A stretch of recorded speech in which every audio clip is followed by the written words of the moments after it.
Hello guys, पिछले video में हमने देखा था माइक्रोब्स इन ह्यूमन वेलफेयर, पढ़ा था उसमें बायो कंट्रोल एजेंट्स क्या होते हैं, माइक्रोब्स एज बायो फर्टिलाइजर्स क्या होता है, ये सब। तो आज हम नया चैप्टर स्टार्ट करने वाले हैं, ह्यूमन फिजियोलॉजी। ह्यूमन फिजियोलॉजी में भी क्या स्टार्ट कर रहे हैं, बॉडी फ्लूइड्स एंड सर्कुलेशन। तो नाम से ही पता चल रहा है क्या हो रहा है। नाम देख लेते हैं। बॉडी फ्लूइड मतलब बॉडी में जितने भी फ्लूइड हैं और वो कैसे कैसे सर्कुलेट हो रहे हैं हमारे बॉडी में, उनके बारे में हम पढ़ने वाले हैं। तो जब भी बॉडी फ्लूइड का नाम याद आता है तो सबसे पहले दिमाग में क्या आता होगा, ब्लड। ऑब्वियस सी बात है, ब्लड। और एक और आता है, एक तो आता है ब्लड और एक और आता है लिम्फ। आपने सुना होगा लिम्फ, ठीक है। तो ये तो हो गई ह्यूमन की बात। अब बहुत सारे ऐसे ये होते हैं, एनिमल्स होते हैं, लाइक पोरीफेरा हो गया, सिलेंट्रेटा हो गया। इनमें क्या होता है कि ये वाटर से ही काम चलाते हैं। जैसे कि इनमें ढेर सारे पोर्स होते हैं, पोरीफेरा में हो गए, इनमें ढेर सारे पोर्स होते हैं। वो वाटर क्या करते हैं, इनकी बॉडी में जाते हैं और सब्सटेंस को एक्सचेंज करते हैं, ठीक है। बट जैसे जैसे आप एनिमल्स में आगे जाओगे, हायर लेवल पे जाओगे, तो इंक्लूडिंग ह्यूमन बींग्स, तो उसमें अब क्या देखोगे कि उनके अंदर क्या रहता है, ब्लड और लिम्फ, ट्रांसपोर्टेशन सर्कुलेशन के लिए, ठीक है। ब्लड का काम क्या होता है, ये क्यों सर्कुलेट करता है? ब्लड का काम होता है ताकि सारे सेल्स को ऑक्सीजन प्रोवाइड कर सके और उनसे कार्बन डाइऑक्साइड ले सके। Transportation of glucose, proteins, amino acids, ये सबको क्या करता है, कार्बोहाइड्रेट्स हो गए, जितने हो गए, फैट्स हो गए, ये सबको क्या करता है, ट्रांसपोर्ट करता है, ठीक है। तो अभी हम पढ़ते हैं कि ब्लड होता क्या है, ठीक है। तो ब्लड के बारे में अगर हम बात करें तो ब्लड सबसे पहले ये स्पेशल कनेक्टिव टिश्यू होता है, ठीक है। आपने कनेक्टिव टिश्यू के बारे में पढ़ा होगा एनिमल टिश्यू में, अगर नहीं पढ़ा होगा तो मैं कवर करूँगा, ये भी मैं कवर करूँगा, स्पेशल कनेक्टिव टिश्यू। तो ब्लड किसका पार्ट हो गया, स्पेशल कनेक्टिव टिश्यू का, ठीक है। और ब्लड के कितने पार्ट होते हैं, ब्लड के 3 पार्ट होते हैं जो कि एनसीईआरटी में मेंशन्ड है, fluid matrix, plasma, formed elements, ठीक है। अब फ्लूइड मैट्रिक्स क्या है, फ्लूइड मैट्रिक्स और प्लाज्मा लगभग सेम ही है, बट क्योंकि एनसीईआरटी में अलग अलग दे रखा है फ्लूइड मैट्रिक्स, प्लाज्मा और फॉर्म्ड एलिमेंट्स, इसलिए हम इसको पढ़ रहे हैं। वैसे फ्लूइड मैट्रिक्स को ही प्लाज्मा भी बोलते हैं, ठीक है। और फॉर्म्ड एलिमेंट्स होते हैं, प्लाज्मा जो है वो कितना है, 55% ऑफ द ब्लड है, ठीक है। तो आप ये बताओ, मैथ्स तो आप जानते ही होंगे कैसे क्या होता है। अगर 55% ऑफ ब्लड प्लाज्मा है तो फॉर्म्ड एलिमेंट कितने होंगे, अरे जल्दी बताओ, फॉर्म्ड एलिमेंट्स कितने होंगे, 45%, ठीक है। समझ गया, बायो के स्टूडेंट हो, मैथ थोड़ी वीक होगी, ठीक है। तो फॉर्म्ड एलिमेंट्स कितने होंगे, 45%, और प्लाज्मा कितने होंगे, 55% ऑफ द ब्लड, ठीक है। अब हम प्लाज्मा को भी थोड़ा देखते हैं कि प्लाज्मा में क्या होता है। तो प्लाज्मा में अगर हम देखें तो प्लाज्मा में होता है 90 to 92% वाटर, कितना, 90 to 92% वाटर। तो बच्चे कितने, 6 to 8%। 6 to 8% क्या होते हैं इसके अंदर, प्रोटीन्स। 6 to 8% क्या होते हैं इसके अंदर, प्रोटीन्स होते हैं। किसके, प्लाज्मा का कॉन्स्टिट्यूएंट्स बता रहा हूँ, ठीक है। अब प्रोटीन्स कौन कौन से होते हैं, ये जो प्रोटीन्स होते हैं ना, मेनली फिब्रिनोजेन, ग्लोब्यूलिन, एल्ब्यूमिन, सारे एनसीईआरटी का पार्ट है बच्चों। ये बहुत इंपॉर्टेंट है, आता है नीट में, तो आपको इसको एकदम याद रखना है, ठीक है। तो क्या क्या हो गया, फिब्रिनोजेन, ग्लोब्यूलिन, एल्ब्यूमिन। अब आप बोलोगे कि इसका काम क्या है फिब्रिनोजेन का, तो फिब्रिनोजेन क्या करता है, क्लॉटिंग और कोएगुलेशन। सब पढ़ाऊंगा, सब बताऊंगा, कोई टेंशन वाली बात नहीं है, पूरी एनसीईआरटी कवर करवाऊंगा। और ब्लड, तो फिब्रिनोजेन का मेनली काम क्या है, क्लॉटिंग। जैसे मान लो हमें छिल गया, ठीक है, हमें चोट लग गई, खून आने लगा, पूरी ब्लीडिंग हो रही है। तो ब्लीडिंग हो रही है तो हम क्या करते हैं कि एक ऐसा भी तो टाइम आता है ना जब हमारा खून बहना रुक जाता है, ठीक है। तो वो खून बहना क्यों रुक जाता है, फिब्रिनोजेन के कारण, और उस रोकने के प्रोसेस को क्या बोलते हैं, क्लॉटिंग, ठीक है। तो आपने देखा होगा जब छिल जाता है, खून आने लगता है, उसके बाद थोड़ी देर बाद ब्राउन कलर का वहाँ पे एक स्पॉट टाइप का बन जाता है, ब्राउन ब्राउन कलर का, तो क्या है, वो ब्लड क्लॉट है, ठीक है। और उस प्रोसेस को क्या बोलते हैं, क्लॉटिंग या कोएगुलेशन, मतलब कि ब्लड जो होता है वहाँ पे गाढ़ा होने लगता है, जिसके कारण वो फ्लो नहीं करता है, ठीक है। ये हो गया हमारा फिब्रिनोजेन का काम, कहाँ प्रेजेंट होता है, प्लाज्मा में।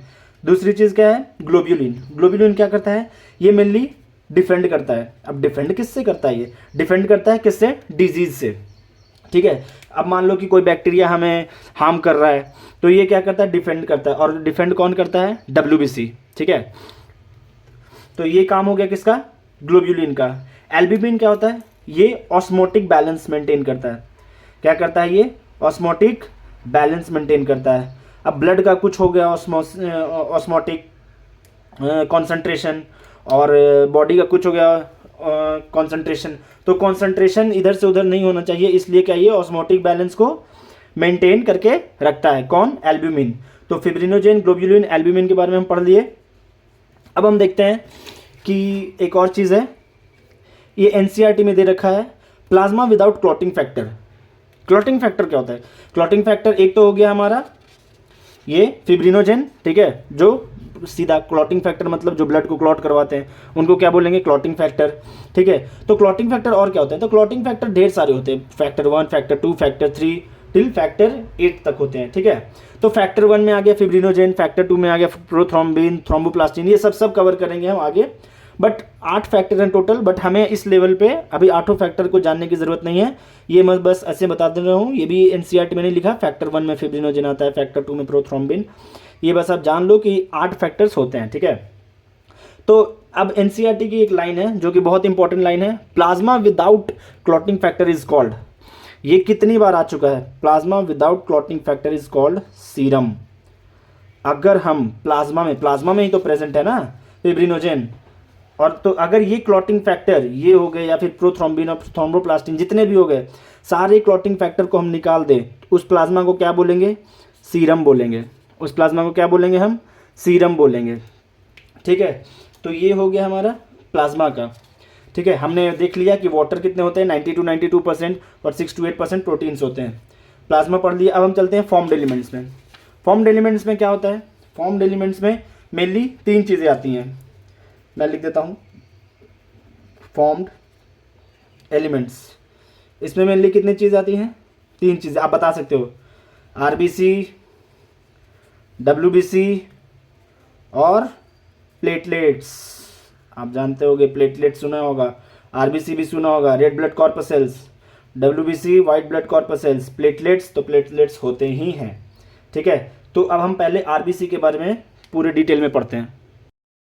हाँ, तो RBC को हम एक और नाम देते हैं जिसको बोलते हैं इरिथ्रोसाइट्स, ठीक है, इरिथ्रोसाइट्स। WBC को क्या देते हैं, ल्यूकोसाइट्स, ठीक है, ओके। तो एक चीज़ हमेशा हमें याद रखनी है कि RBC को इरिथ्रोसाइट्स बोलते हैं, कंफ्यूज नहीं होना है, RBC का R और इरिथ्रो का R, ठीक है। तो ये इरिथ्रोसाइट्स, हम एक्चुअली कंफ्यूज हो जाते हैं कभी कभी कि RBC को इरिथ्रोसाइट्स बोलते थे या ल्यूकोसाइट्स बोलते थे। तो R, ठीक है, दोनों के नाम में R आ रहा है, तो ये हो गया, ठीक है। तो अब हम पढ़ते हैं RBC के बारे में कि RBC है क्या। तो RBC एक्चुअली क्या है कि ये 45% ऑफ ब्लड कैरी करता है, ठीक है। ये क्या करता है, 45%। और इसके नंबर कितने होते हैं, इसके नंबर होते हैं 5 मिलियन टू 5.5 मिलियन, ठीक है। और RBC जो होता है हमारा, इसके पास न्यूक्लियस नहीं होते, ठीक है। तो इसके पास न्यूक्लियस नहीं होते और ये बाइकनकेव शेप का होता है, ठीक है। इसके जो नेचुरल लाइफ स्पैन है वो कितने दिन है, 120 डेज, ठीक है।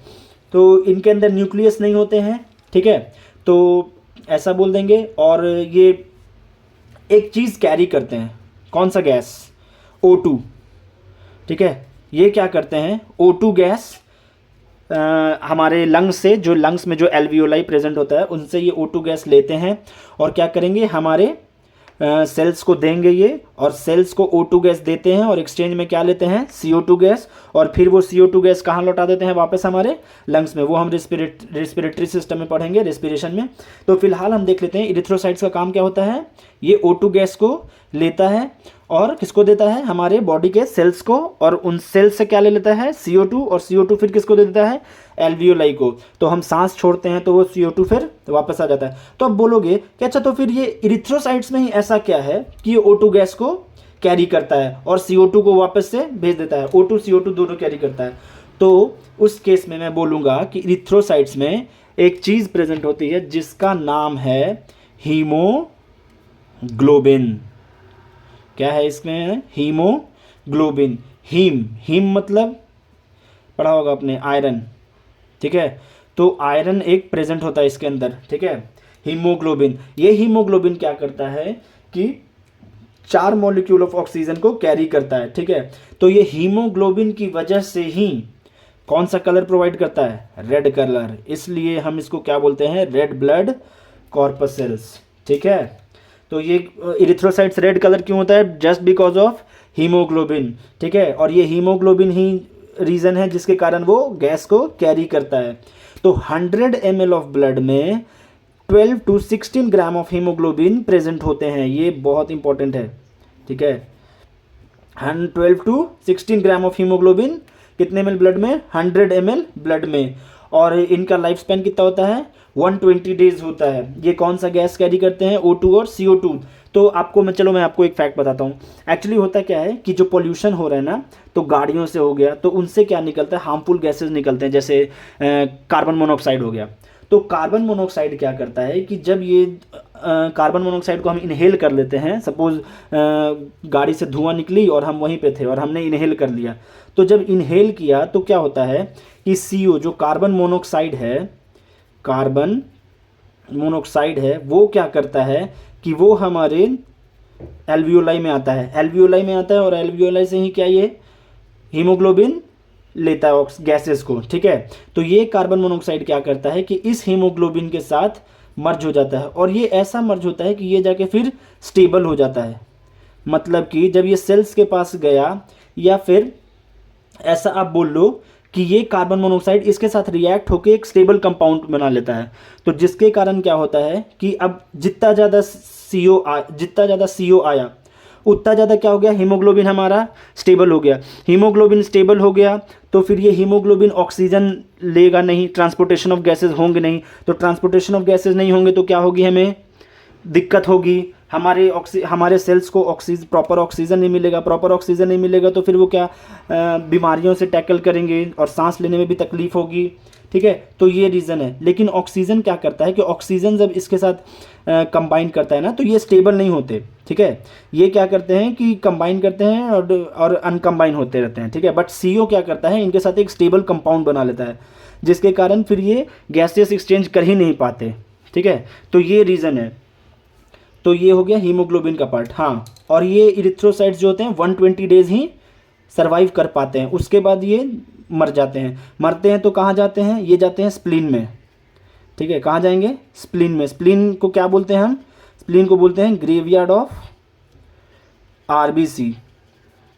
क्या बोलेंगे स्प्लीन को? Graveyard of RBC। मतलब कि स्प्लीन में ये चले जाते हैं और वहाँ इनका खात्मा होता है। जो भी बोल लो आप, ग्रेवयार्ड मतलब तो आप जानते ही होंगे। ठीक है, अब हम बात करते हैं ल्यूकोसाइट्स की। ल्यूकोसाइट्स क्या है? ल्यूकोसाइट्स वही हमारा WBC, जिसको हम क्या बोलते हैं? White blood corpuscles. ठीक है, तो इसका क्या होता है कि सबसे पहले तो ये ल्यूकोसाइट्स क्या होता है? कलरलेस होता है। ठीक है, क्यों कलरलेस होता है? क्योंकि इसके अंदर हीमोग्लोबिन प्रेजेंट नहीं है। इरिथ्रोसाइट्स में हीमोग्लोबिन प्रेजेंट था तो इसका कलर रेड था, बट ल्यूकोसाइट्स में क्या है? कोई हीमोग्लोबिन प्रेजेंट नहीं है, तो इसके कारण ये इसका कलर कैसा है? कलरलेस है। ठीक है, तो कलरलेस है इसलिए हम इसको व्हाइट ब्लड कॉर्पसेल्स भी बोल देते हैं। ठीक है, अब इनके नंबर कितने होते हैं? 6000 to 8000। इरिथ्रोसाइट्स के कितने थे? 5 मिलियन to 5.5 मिलियन। ल्यूकोसाइट्स के कितने हैं? 6000 to 8000 पर mm³ ऑफ ब्लड। ठीक है, अब ल्यूकोसाइट्स को हम डिवाइड कर देते हैं 2 पार्ट में, ग्रेन्युलोसाइट्स में और ए ग्रेन्युलोसाइट्स में। ठीक है, तो ग्रेन्युलोसाइट्स और ए ग्रेन्युलोसाइट्स क्या है? तो इसके भी 3 पार्ट हैं। ग्रेन्युलोसाइट्स में आ गया आपका न्यूट्रोफिल्स, इयोसोनोफिल्स, जिसको हम एक और नाम देते हैं, क्या बोलते हैं इसको? एसिडोफिल्स। इसको क्या बोलते हैं? एसिडोफिल्स। और एक और हो गया बेसोफिल्स। ठीक है, और एक ग्रेन्युलोसाइट्स में क्या जाता है? मोनोसाइट्स और लिम्फोसाइट्स। तो ऐसा क्वेश्चंस आते हैं तो ये आपको पढ़ना पड़ेगा। ठीक है, ये आपको पढ़ना पड़ेगा। आप इसको ऐसे समझ सकते हो, इसको बोल लो माल, MAL, माल। ठीक है, क्या है ये? माल है, MAL। माल means M for monocytes, A for A granulocytes, L for lymphocytes. ठीक है, और बाकी के 3 जो बचे वो क्या हैं? ग्रेन्युलोसाइट्स में आते हैं। ठीक है, तो हम बात करते हैं कि न्यूट्रोफिल्स, एसिनोफिल्स, बेसोफिल्स ये होते क्या हैं। तो ये भी WBC के पार्ट ही हुए। तो सबसे पहले हम जान लेते हैं कि न्यूट्रोफिल्स जो होते हैं वो 60 to 65% होते हैं। मतलब इन सब में मिला के ये कितने होंगे, 60 to 65%। ये जो हमारा एसिडोफिल्स है या इसिनोफिल्स है ये कितने होते हैं, 2 से 3%। ये सब आपको याद कर लेना है। बेसोफिल्स कितने होते हैं, 0.5 से 1%। ठीक है। मोनोसाइट्स कितने होते हैं, 6 to 8%। लिम्फोसाइट्स कितने होते हैं, 20 to 25%। देखो परसेंटेज तो आपको याद करना होगा, बट मैं आपको ये ट्रिक एक बता सकता हूं जिसमें कि हम ये पता कर सकते हैं कि कौन ज़्यादा होता है कौन कम होता है। तो इसका एक ट्रिक है, मैं बता रहा हूं, इसका एक ट्रिक है। NLM आपने पढ़ा होगा फिजिक्स में, न्यूटन्स लॉज ऑफ मोशन। ठीक है। तो ये अमिताभ बच्चन को भी बहुत पसंद था। ठीक है। तो ये N फॉर न्यूट्रोफिल्स। ठीक है। तो आप ऐसे कर सकते हैं, न्यूट्रोफिल NLM AB, मतलब कि Newton's laws of motion Amitabh Bachchan को पसंद था। ठीक है। न्यूट्रोफिल्स ये क्या हो गया, लिम्फोसाइट्स। ये क्या हो गया, लिम्फोसाइट्स। ये क्या हो गया, मोनोसाइट्स। और ये क्या हो गया, एसिडोफिल्स। एसिडोफिल्स को और क्या बोलते हैं, NCERT में क्या दे रखा है एसिडोफिल्स का नाम, इओसिनोफिल्स। और ये क्या हो गया, बेसोफिल्स। तो ऐसे हम पता कर सकते हैं कि सबसे ज़्यादा न्यूट्रोफिल्स होता है, फिर लिम्फोसाइट्स होते हैं, फिर मोनोसाइट्स होते हैं, फिर एसिडोफिल्स होते हैं, फिर बेसोफिल्स होते हैं। ठीक है। तो ऐसे हम इनको याद कर सकते हैं। ओके, समझ आ रही है बात। कमेंट बॉक्स में बताओ अगर कोई भी डाउट है तो आप पूछ सकते हो मुझसे। हाँ, तो हम थे न्यूट्रोफिल सबसे ज़्यादा, फिर क्या होता है लिम्फोसाइट्स NLMAB। ठीक है। तो अब हम बात करते हैं कि इनका काम क्या होता है। ठीक है। तो ये न्यूट्रोफिल्स और मोनोसाइट्स जो होते हैं ना, वो क्या होते हैं, वो होते हैं फैगोसाइटिक। ठीक है। ये न्यूट्रोफिल्स और लिम्फोसाइट्स जो होते हैं ना, लिम्फोसाइट्स, ये कैसे होते हैं, फैगोसाइटिक। अब बोलोगे फैगोसाइटिक क्या होता है। फैगोसाइटिक मीन्स जैसे मान लो कोई फॉरेन बैक्टीरिया आया या कुछ ऐसा चीज़ आया जो बॉडी का पार्ट नहीं है, तो ये क्या करते हैं, न्यूट्रोफिल्स और लिम्फोसाइट्स ये उनको खा जाते हैं, इनगल्फ कर लेते हैं वो। ठीक है। स्यूडोपोडिया बनाते हैं, आपने पढ़ा होगा अमीबा में, स्यूडोपोडिया बना के कैसे वो उनको इनगल्फ कर लेता है, अमीबा खाना खाता है। वैसे ही ये न्यूट्रोफिल्स और लिम्फोसाइट्स करते हैं, क्या करते हैं, बैक्टीरिया को इनगल्फ कर लेते हैं, या कोई वैसा फॉरेन मटेरियल आया उसको क्या कर लेते हैं, इनगल्फ कर लेते हैं। मतलब फैगोसाइटिक इन नेचर हो गया। ठीक है। फैगोसाइटिक का मतलब ये हुआ। अब आ गया हमारा न्यूट्रोफिल्स और मोनोसाइट्स क्या होते हैं, फैगोसाइटिक इन नेचर होते हैं। ठीक है। फैगोसाइटिक का मतलब आपको समझ में आ गया। ठीक है। अब हम बात करते हैं एसिडोफिल्स की। ये एसिडोफिल्स क्या है, तो आप जैसा देख रहे हो यहाँ पे लिखा हुआ है, ये इन्फेक्शन होने से हमें बचाते हैं। ठीक है। इन्फेक्शन होने से हमें बचाते हैं। तो अगर हमें कोई एलर्जी हुई तो ये उसमें भी क्या करेगा, ये एसिडोफिल्स हमें बचाएगा। तो जितना अगर इन्फेक्शन हो रहा है तो इसका मतलब एसिडोफिल्स का नंबर बढ़ेगा। ठीक है। तो अगर आपने कोई रिपोर्ट देखी सपोज और आपको पता चला कि वहाँ पे एसिडोफिल्स ज़्यादा है, मतलब कि उसको कोई इन्फेक्शन है। ठीक है। अब हम बात करते हैं लिम्फोसाइट्स की। ये लिम्फोसाइट्स क्या होता है, तो ये लिम्फोसाइट्स मेनली दो तरह के होते हैं, एक तो बी लिम्फोसाइट्स और टी लिम्फोसाइट्स। ठीक है। ये दो तरह के होते हैं। ये क्या करते हैं, ये इम्यून सिस्टम फोसाइट्स, ये क्या करते हैं, हमारे इम्यून सिस्टम को प्रोटेक्ट करते हैं। इम्यून सिस्टम को प्रोटेक्ट मीन्स मतलब कि इम्यून सिस्टम को स्ट्रॉन्ग करते हैं। ठीक है। कौन कौन, ये बी लिम्फोसाइट्स और टी लिम्फोसाइट्स। इसको हम डिटेल में पढ़ेंगे ह्यूमन हेल्थ एंड डिजीज, जो कि 12th का पोर्शन है। अभी के लिए हम इतना जान लेते हैं कि लिम्फोसाइट्स के दो पार्ट होते हैं, बी लिम्फोसाइट्स और टी लिम्फोसाइट्स। ठीक है। इसके बारे में हम और पढ़ेंगे ह्यूमन हेल्थ एंड डिजीज में। तो अब हम लास्ट बात करते हैं बेसोफिल्स की। ये बेसोफिल्स क्या होता है, ये बेसोफिल्स 3 तरह की चीज़ें निकालते हैं। एक तो हिस्टामाइन, सेरोटोनिन, हेपेरिन। ये बहुत इंपॉर्टेंट है, आप इसको एकदम रट लो, मगअप कर लो। हिस्टामाइन, सेरोटोनिन और हेपेरिन। ठीक है।